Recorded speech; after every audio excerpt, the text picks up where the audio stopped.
sobre la ausencia del presidente Andrés Manuel López Obrador a la ceremonia luctuosa de la exgobernadora de Puebla, Marta Erika Alonso, el especialista en análisis de discurso y comunicación política, Luis Espino, señala que debido al clima de confrontación que surgió en la etapa postelectoral de la elección en Puebla y de la postura que asumió el jefe del Ejecutivo en contra de Marta Erika Alonso al poner en duda su triunfo, fue lo que orilló a López Obrador a no acudir a dicho acto.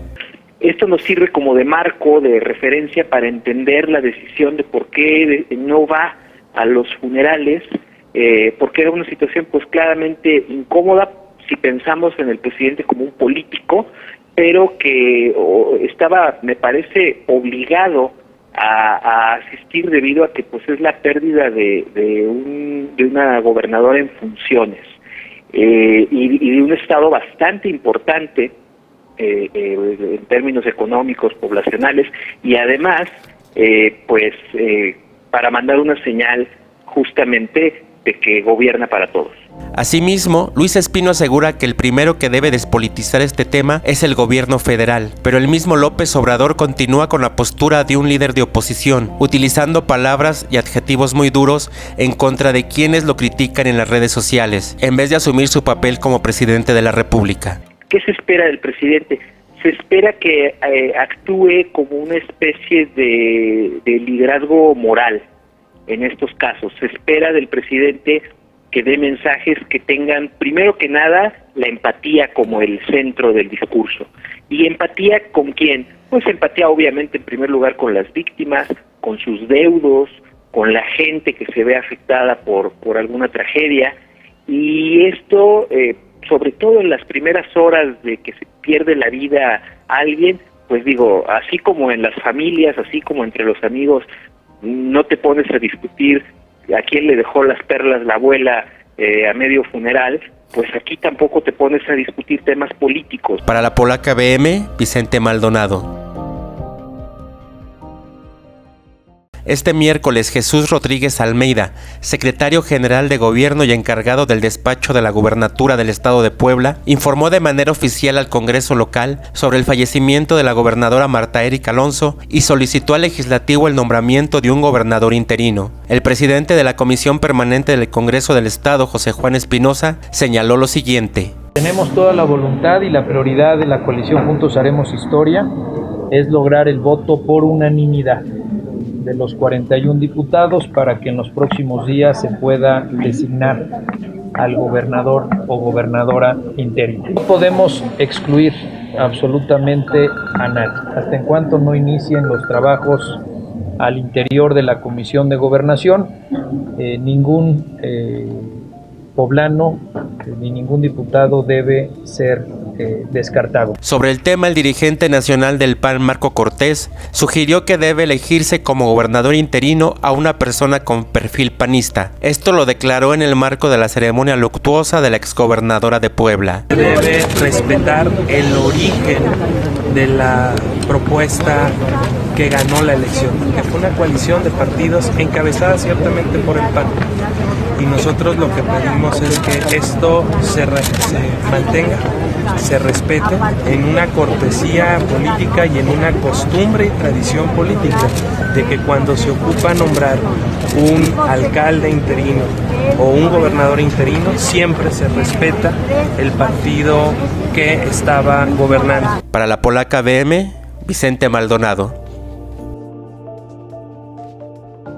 Miguel Ángel Osorio Chong, coordinador del grupo parlamentario del PRI en la Cámara de Senadores, anticipó que solicitará de manera formal la conformación de una comisión especial que investigue el caso de la caída del helicóptero que ocasionó el pasado lunes la muerte del senador Rafael Moreno Valle y de su esposa Marta Erika Alonso Hidalgo, gobernadora de Puebla en funciones, ambos militantes del Partido Acción Nacional, así como de 2 pilotos y un asesor del legislador. Desde la óptica del priista, solo una indagatoria a fondo de lo que pasó habrá de evitar las especulaciones al respecto y permitirá dejar atrás la polarización que a nadie conviene y que hoy se está resintiendo. El hidalguense lamentó las declaraciones del presidente Andrés Manuel López Obrador en el sentido de responsabilizar a grupos que llamó mezquinos y neofascistas, sin atreverse a mencionarlos por su nombre y apellidos, del clima de encono que prevalece tras la tragedia. Desafortunadamente, dijo, el titular del Ejecutivo Federal no identificó a quién o a quiénes se refiere y eso impide que los aludidos se puedan defender de sus acusaciones sin fundamento. Osorio Chong aseguró que la crispación política que se vivió, derivada de los pasados comicios de gobernador en Puebla, fue resultado de no aceptar los resultados de una contienda electoral. Perder las elecciones y no aceptar los resultados, lamentó, genera enojo entre los ciudadanos y de ahí surge la polarización. Para la polaca Rolando Ramos.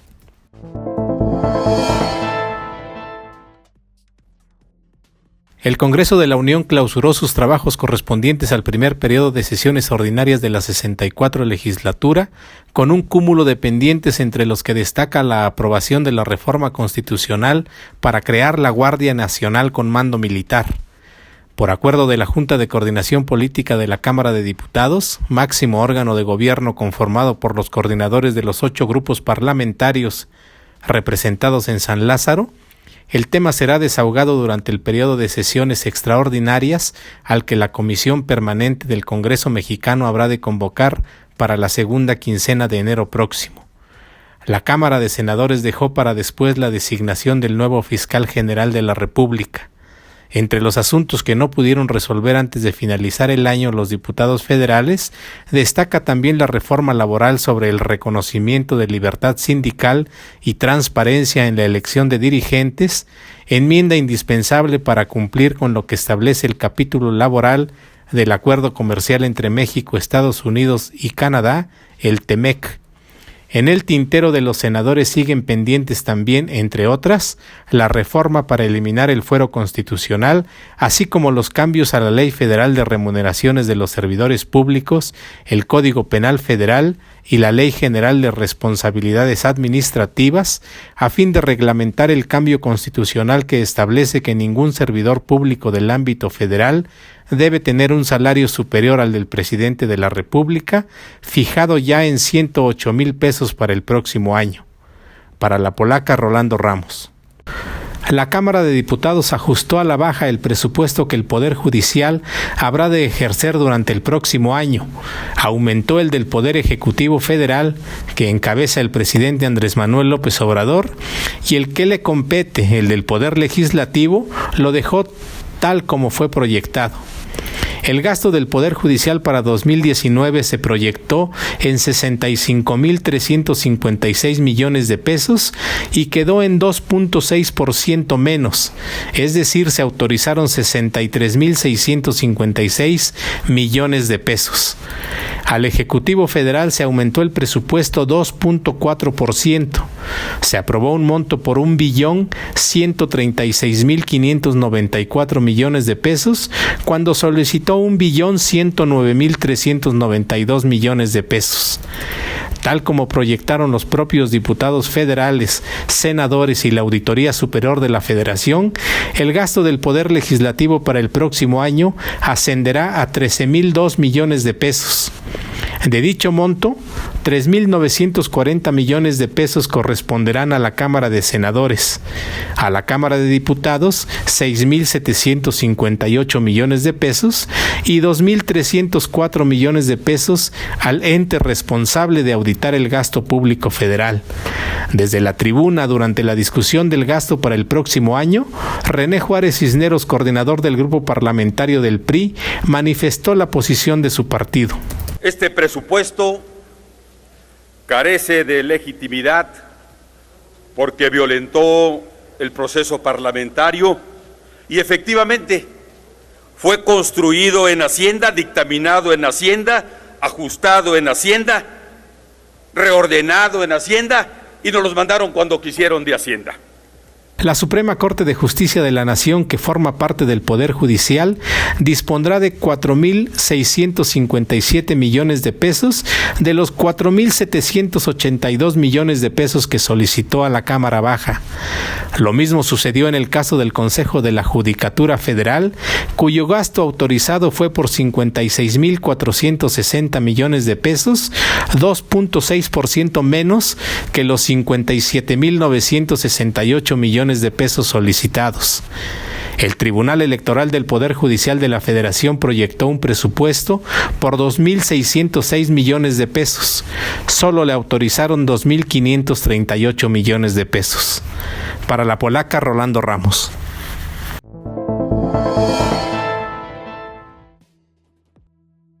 La negativa de libertad al exgobernador de Sonora, Guillermo Padres Elías, está sustentada en lo que establece el artículo 405 del Código Federal de Procedimientos Penales.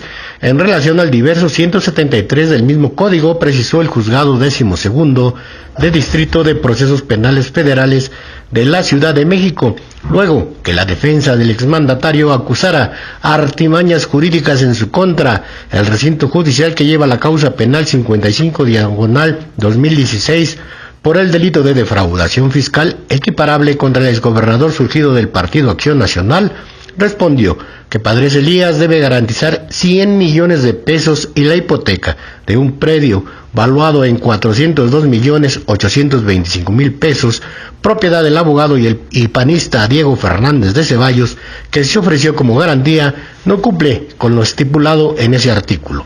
La secretaria de Acuerdos del Recinto Judicial del Reclusorio Preventivo Oriente resolvió, ante la ausencia del impartidor de justicia titular, el pasado 21 de diciembre de 2018, que la escritura pública presentada por la defensa no cumple con los requisitos señalados porque no permite conocer si el valor fiscal del inmueble afecto es suficiente para cubrir la garantía señalada y los gastos de ejecución de la hipoteca. Para La Polaca, Rubén Torres.